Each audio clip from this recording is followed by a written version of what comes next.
Hey Warriors of Light! I decided to take a small detour for this video, seeing how the story of the fall of Nim in the War of the Magi got great interest. One really interesting thing that I stumbled upon is that the history of the Lalafell is inextricably linked to at least 2 out of the 3 city-states that we know were majorly involved in the War of the Magi. And this video will take you through the relevant parts of the Lalafell history that are weaved into this epic tale, leading to the creation of the Plainsfolk and Dunesfolk clans, before wrapping up, of course, with the cutest naming lore convention out of all the races. Let's get into it!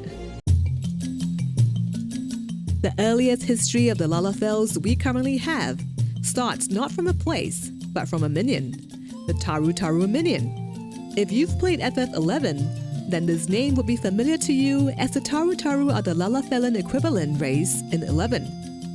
And they were also equally gifted in the art of magic and summoning.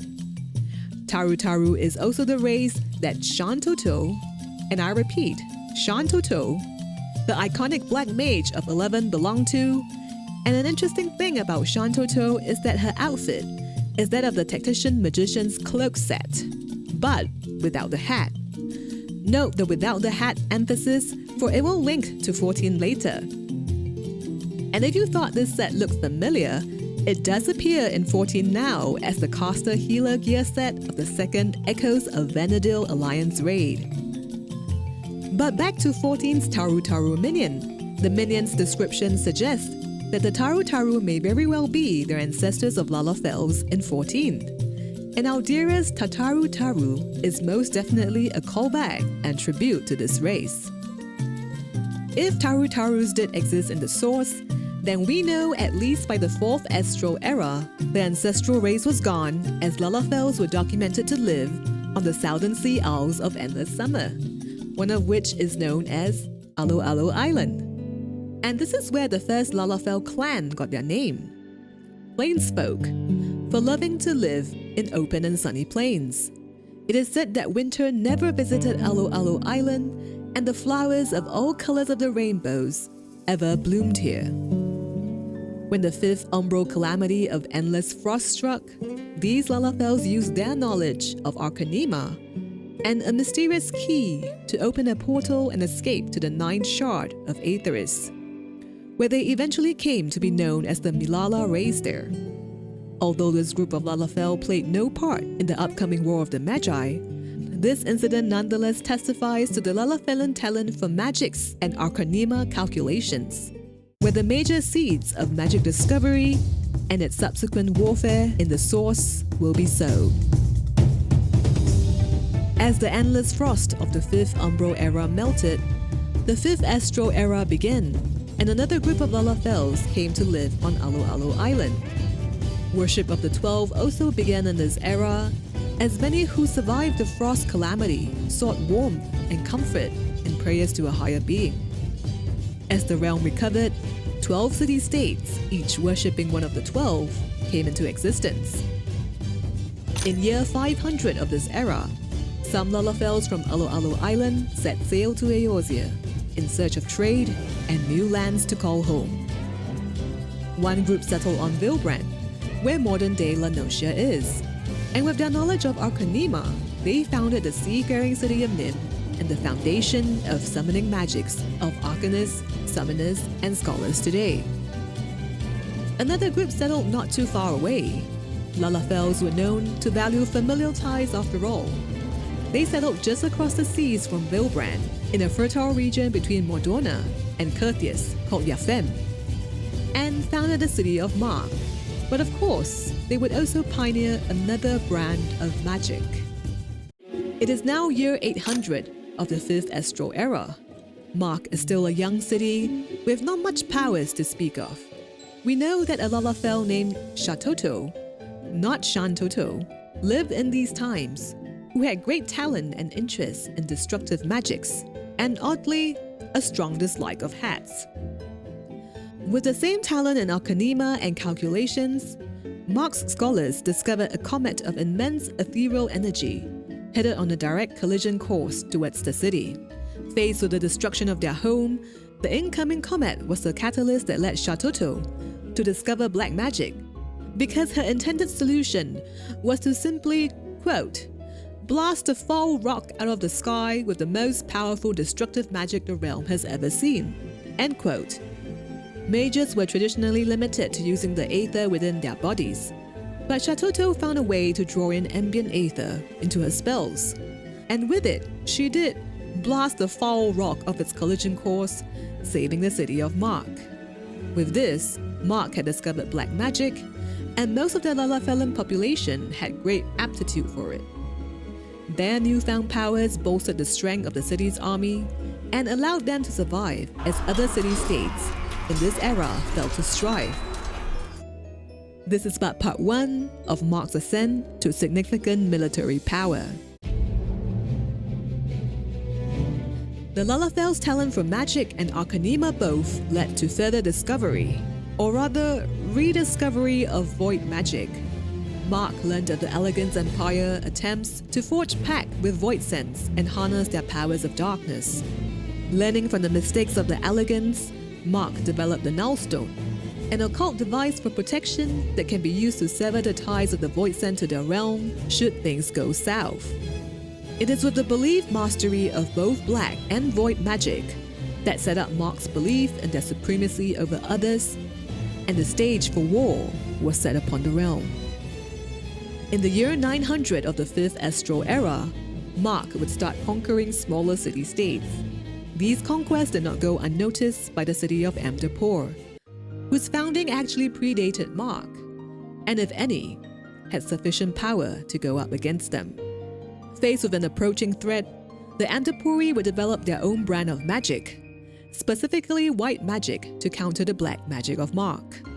The two schools of magic would be at an impasse for the next 450 years. But beneath the surface of supposed peace, a magic arms race was building. Various magical arts advanced in different city-states, shoring up their offense and defense for war on the horizon. Power and hubris corrupts man, and large amounts of aether are sacrificed by all city-states to maintain the outward appearance of grandeur in their cities. Political plays and military campaigns gradually increased. By year 1000, only 6 out of the 12 city-states remained. Mhach fought a battle on all fronts and had their sights set even on the neighboring city-state of Nim, of which they had shared a common ancestry with. But by now, 500 years had passed since the Lalafells from Aloalo Island made their way to Eorzea, and perhaps these ties of blood were now thin, long and forgotten, and thrown to the wind. The encyclopedia officially puts the year 1350 as the official start of the War of the Magi, with year 1510 being the battle climax between Mhach and Amdapor, right before the realm realized that the sixth umbral calamity of great flooding had already begun. Considering how Mhach tried to take Nim down for 300 years, it is safe to assume that Nim fell somewhere between these two periods. And as for the tragic story behind the fall of Nim, do check out my video linked above that covered it previously. With the great flooding upon the realm, the remaining survivors of Nim tried but failed to preserve what remained of their city. However, as a seafaring nation, they were perhaps the best equipped to survive the imminent Great Flood.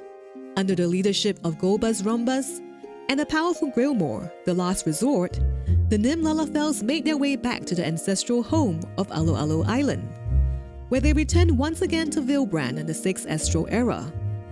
But by then, the city-state or any culture of Nim was long gone. As for Mhach, with the power of the Void, they built atop in the clouds the floating city of Dunescaith, and the Void Ark powered by Void Sense was their means of transport to it. However, we now know that none of the Mhachi citizens survived the ride. There were, however, a few Mhachi Lalafells that chose to remain on land and somehow survived the Great Flood. But when they returned to their dark city at Yafim, being a lowland, the seawater had ruined the region and turned the once fertile lands into a salty marsh, earning it its modern name of Yafin Saltmoor. The Mhachi Lalafells thus wandered the lands and eventually settled in the deserts of the Narland instead, establishing Belah'dia, the mother city of Ul'dah and Sildih.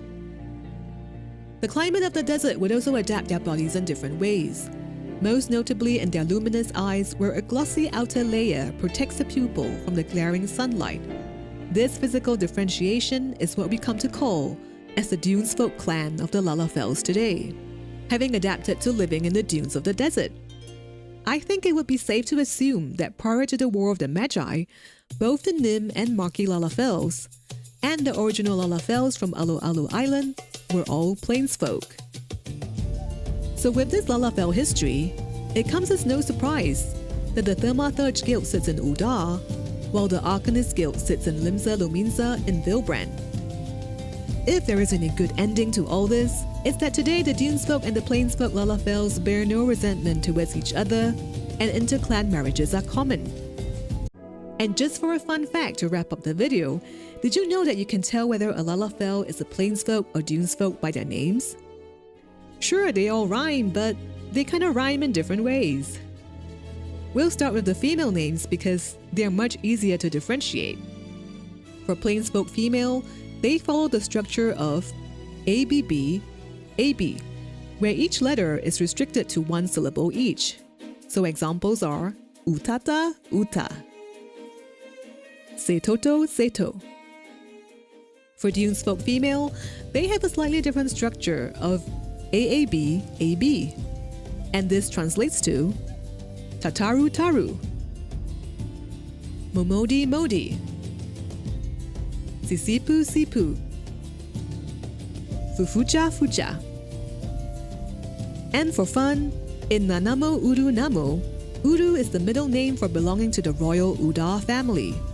And lesser known is that Sil is also used as the middle name for those belonging to the royal Sildih family. When it comes to male Lalafell names, it's a little bit more complicated because the male Plainsfolk rules are less strict. And at times, their names fulfill Dunesfolk requirements as well. For Plainsfolk male, they use the structure of AB, CB, and all letters can be one or two syllable each. So for example, Elka Zoka, Surito Carito, Papalimo Totolimo. For Dunesfolk male, they use AAB, CCB, with a stricter rule being A and C are restricted to one syllable, while B is two syllable. So for example, Mimidoa, Nanadoa, Yuyuhase, Luluhase, Wawalago, Momolago. Kinda sounds the same to Papalimo Totolimo, right? Well, Papalimo is a Plainsfolk whose name fulfills both set of rules. It might be a bit too much to go into here, but to know how Pipin Tarupin and Lalai Lai fit under Dunesfolk naming rules, do check out the official naming convention rules I've linked down below. And if all this is too confusing, with interclan marriages being common nowadays, well, I guess something that rhymes and makes people smile is distinctive of Lalafellan heritage.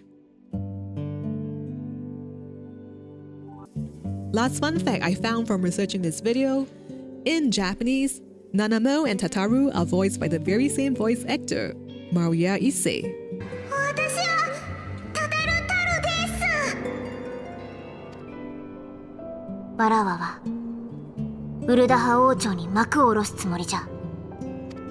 And did you know you can spot the Void Ark still floating around in its own self-made purgatory in the Sea of Clouds? And some say the churning mist too. If you enjoyed this video, be sure to like, subscribe, and share this with your fellow Lalafell friends or Lalafell lovers. For the rest of us, I'd like to remind that Lalafells are friends, not food. I took a little detour from the usual series as I thought it was interesting how the Lalafell history is interwoven with the War of the Magi, and that history can still be felt today. The next time you walk by a Lalafell NPC, see if you can guess whether they're a Plainsfolk or a Dunesfolk, and you could confirm via their eyes. You would know the story of both their heritage in the War of the Magi. And I do hope this video gives you a different feeling the next time you chill in Camp Bronze Lake or walk on the dunes of the Nalan. One thing I couldn't quite figure out is that while we know Nim worship Oshun, it's never really stated which deity of the 12 Mhach worship. Did I miss that out somewhere perhaps? Let me know, and if there are any other interesting or cute facts of Lalafell history that I missed out, do drop a comment down below to bring a smile to other warriors of light. And does anyone know the reason why the Lalafell Thaumaturges are trying to act like spooky ghosts within the guild here? I'm also really excited to be working on and opening both YouTube and Patreon memberships soon, so if you like my content and want to see it continue, please consider being a patron of such game lore preservation. And look out for its future launch. I appreciate every contribution that comes my way within your means, and may you ever walk in the beauty of Hydaelyn.